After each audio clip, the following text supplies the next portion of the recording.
Isang gabi naglalakad ka pa uwi galing trabaho. Pagod na pagod ka. Tapos may nakasalubong kang isang bata. Namumukhaan mo yung bata. Hindi mo lang maalala kung saan mo siya nakita.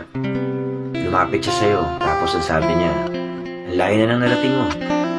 Proud ako sa'yo. Pagod na pagod ka na, pero hindi ka sumusuko.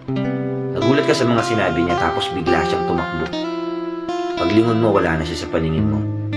Bigla mong naalala kung sino yung bata na yun.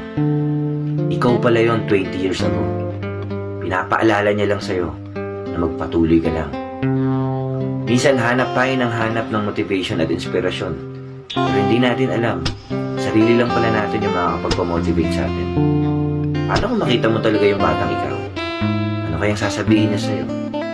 O ano kaya yung sasabihin mo sa kanya? Maging proud kaya kayo sa isa't isa?